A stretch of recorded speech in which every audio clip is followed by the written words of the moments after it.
Hello everyone, welcome to all of you. Today our lecture is on democracy in education. It means शिक्षा में लोकतंत्र. You all know that we have talked about democracy in an earlier video. So today we will talk about democracy in education. जैसा कि हम सबको पता है, as we all know that we live in a democratic country, हम सभी लोग एक लोकतांत्रिक देश में रहते हैं. तो जब हम लोकतांत्रिक देश में रहते हैं तो उसका कुछ ना कुछ असर जो है हमारी शिक्षा व्यवस्था पर भी देखने को मिलता है. तो लोकतांत्रिक शासन का असर किस तरीके से शिक्षा पर पड़ा है, आज हम उसी के बारे में बात करेंगे कि शिक्षा में लोकतंत्र यानी कि democracy in education. So let's start the topic. First point is universal and compulsory education, सार्वभौमिक एवं अनिवार्य शिक्षा.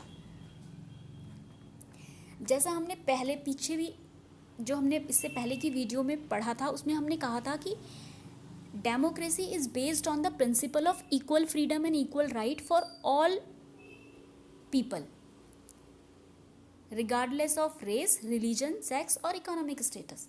यानी कि जो भी नियम होंगे वो सबके लिए समान होंगे, किसी भी प्रकार का जाति धर्म का भेदभाव नहीं होगा.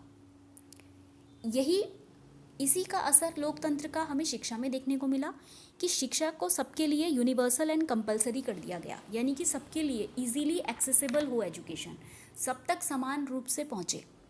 शिक्षा को ग्रहण करने में किसी भी जाति और धर्म का भेदभाव ना हो, इसी के लिए यूनिवर्सल एंड कंपलसरी एजुकेशन का मोटो जो है वो बनाया गया. The constitution act 2002 inserted Article 21A in the Constitution of India to provide free and compulsory education of all children in the age group of 6 to 14 years as a fundamental right.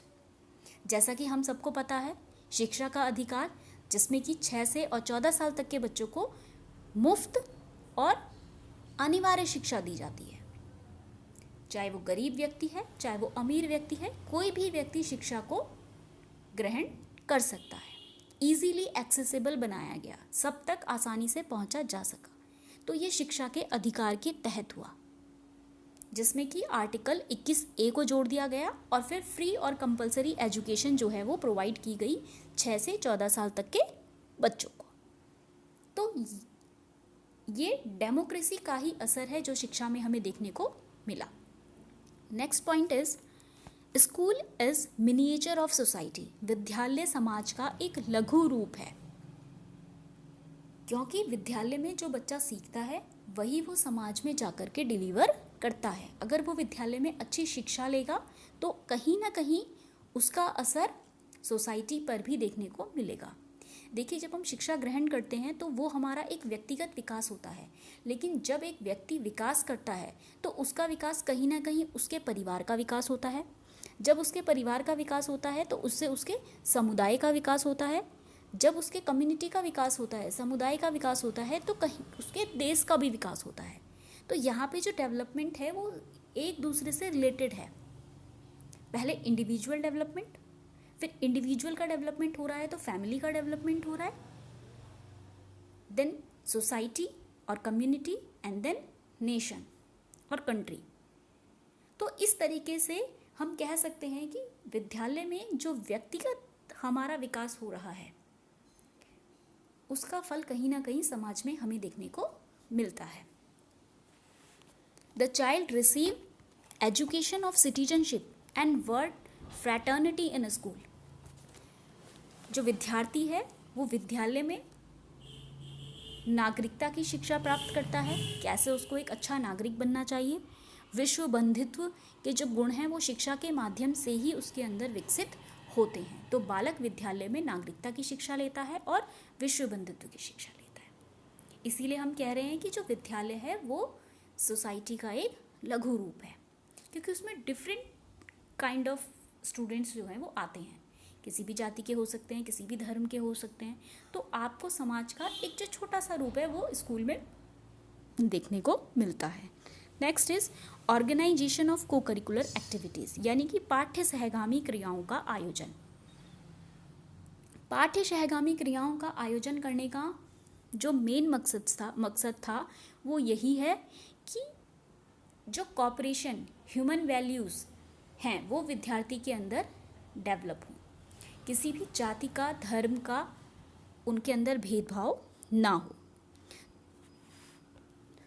So in the other words we can say that co-curricular activities are very important or essential to develop social skills and moral values among students. क्योंकि जब विद्यार्थी participate करता है different kind of activities में जो कि उसके school में ऑर्गेनाइज होती हैं, तो उसमें उसके अंदर एक टीम स्पिरिट आती है, एक दूसरे के साथ कॉपरेट करने की एबिलिटी आती है, उसका नैतिक विकास होता है, उसका सामाजिक विकास होता है, एक दूसरे की भावनाओं को वो समझते हैं. तो को करिकुलर एक्टिविटीज़ भी बहुत इम्पॉर्टेंट रोल प्ले करती हैं ह्यूमन वैल्यूज़ को डेवलप करने के लिए. Moving on the next slide. Fourth point is cooperation between various agencies of education. शिक्षा के समस्त साधनों में सहयोग. देखिए, एजुकेशन जो है वो केवल एक पर्टिकुलर संस्था या एक व्यक्ति से सुचारू रूप से नहीं चल सकती है, ये एक कॉम्बिनेशन है.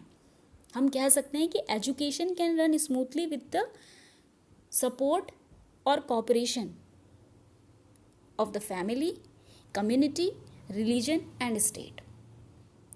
इन चारों के कॉम्बिनेशन से, इन चारों के सहयोग से, इन चारों के सपोर्ट से ही शिक्षा सुचारू रूप से चल पाएगी. परिवार, समुदाय, धर्म और राज्य, है ना. परिवार जो है वो ओपन माइंडेड होगा, विद्यार्थी को या अपने बच्चे को विद्यालय में भेजेगा, तभी विद्यार्थी कुछ सीख पाएगा,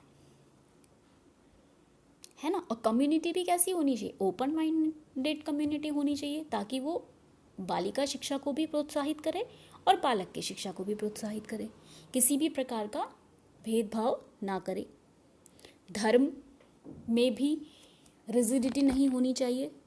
जैसा हमने कहा कि लोकतांत्रिक शासन में हमें अधिकार है अपना धर्म चुनने का. और साथ में राज्य इसलिए इम्पॉर्टेंट है क्योंकि पॉलिसीज़ कौन बनाएगा, नियम कौन लागू करेगा. तो शिक्षा जो है वो इन चारों के सहयोग से चलती है. परिवार, समुदाय, धर्म और राज्य, family, community, religion and state, इन चारों का सहयोग होना बहुत आवश्यक है. Next point is emphasis on self discipline. स्वशासन पर बल. लोकतांत्रिक शासन में आप किसी को डोमिनेट नहीं कर सकते, कोई आपके ऊपर डोमिनेट नहीं हो सकता. तो जो अनुशासन है वो कैसे आएगा? स्व अनुशासन.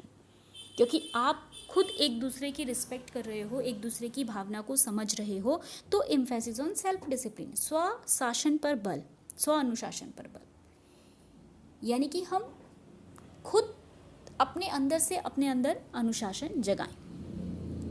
इसीलिए विद्यालयों में student union, girls hostel, student and welfare council etcetera are established to inculcate the ability of students to discipline themselves. जो छात्र संघ की यूनियंस बनाई जाती हैं, छात्रावास बनाए जाते हैं,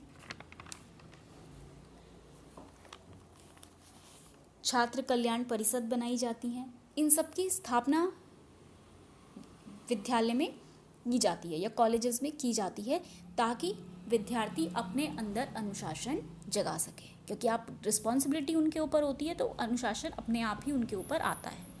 तो लोकतांत्रिक शासन के अंतर्गत जो कॉलेजेस हैं उनमें विद्यार्थियों को भी अधिकार दिए गए हैं. ऑटोक्रेटिक नहीं चल रहा है सिस्टम, डेमोक्रेटिक है. यानी कि छात्रों के पास भी अधिकार हैं, उनके भी छात्र संघ हैं, स्टूडेंट यूनियन हैं, उनके लिए भी स्टूडेंट वेलफेयर सोसाइटीज़ हैं जो उनके लिए काम करती हैं. तो स्व अनुशासन की भावना उनके अंदर जागृत होती है. Next point is importance of teacher और शिक्षक का महत्व. In a democratic environment student and teacher understand each other's feeling. That's why they respect each other.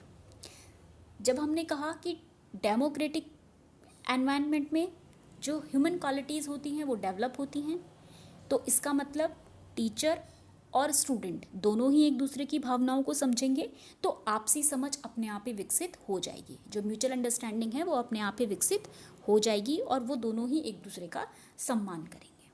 तो यहाँ पे शिक्षक का जो महत्व है वो इम्पॉर्टेंट रोल प्ले करता है। मेथड ऑफ टीचिंग, सक्रिय जो शिक्षण विधियां हैं, यानी कि डेमोक्रेटिक एनवायरनमेंट में कौन कौन सी शिक्षण विधियों को महत्व दिया जाता है। तो in a democratic teaching emphasized on learning by doing and learning by experience, करके सीखना और अनुभव द्वारा सीखना। डेमोक्रेटिक में केवल ये नहीं है कि टीचर बोल रहा है और विद्यार्थी सुन रहा है, यहाँ पे क्या है, विद्यार्थी भी उतना ही एक्टिव है जितना कि एक्टिव टीचर है। तो यहाँ पे जो दो विधियाँ हैं, करके सीखना और अनुभव द्वारा सीखना, ये जो विधियाँ हैं ये महत्वपूर्ण तरीके से अप्लाई की जाती हैं। Next is child centred education, क्योंकि डेमोक्रेटिक एनवायरनमेंट है तो विद्यार्थी केंद्रित शिक्षा है। Education is imparted on the basis of students interest, attitude and ability, यानी कि सेंटर प्लेस जो है वो विद्यार्थी को दिया गया है, उसी के रुचि को ध्यान में रखा जाएगा, उसकी उम्र को ध्यान में रखा जाएगा, उसकी क्षमता और उसकी योग्यता, इन सब चीज़ों को ध्यान में रखा जाएगा एक लोकतांत्रिक पर्यावरण में।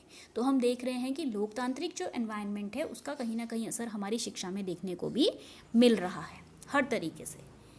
Next point is free education, यानी कि निःशुल्क शिक्षा, जो कि डेमोक्रेटिक एजुकेशन का एक मोस्ट इम्पॉर्टेंट पॉइंट है।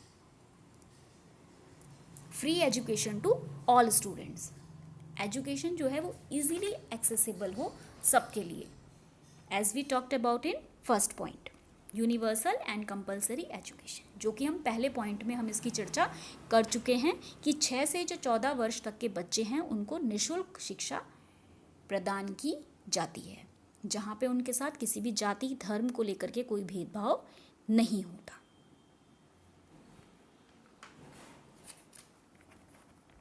तो ये था हमारा आज का टॉपिक, डेमोक्रेसी इन एजुकेशन। जैसा कि आपने देखा कि जो लोकतांत्रिक शासन है उसका असर कहीं ना कहीं शिक्षा में भी देखने को मिला है। So I hope you all understand this topic. Take care, good bye.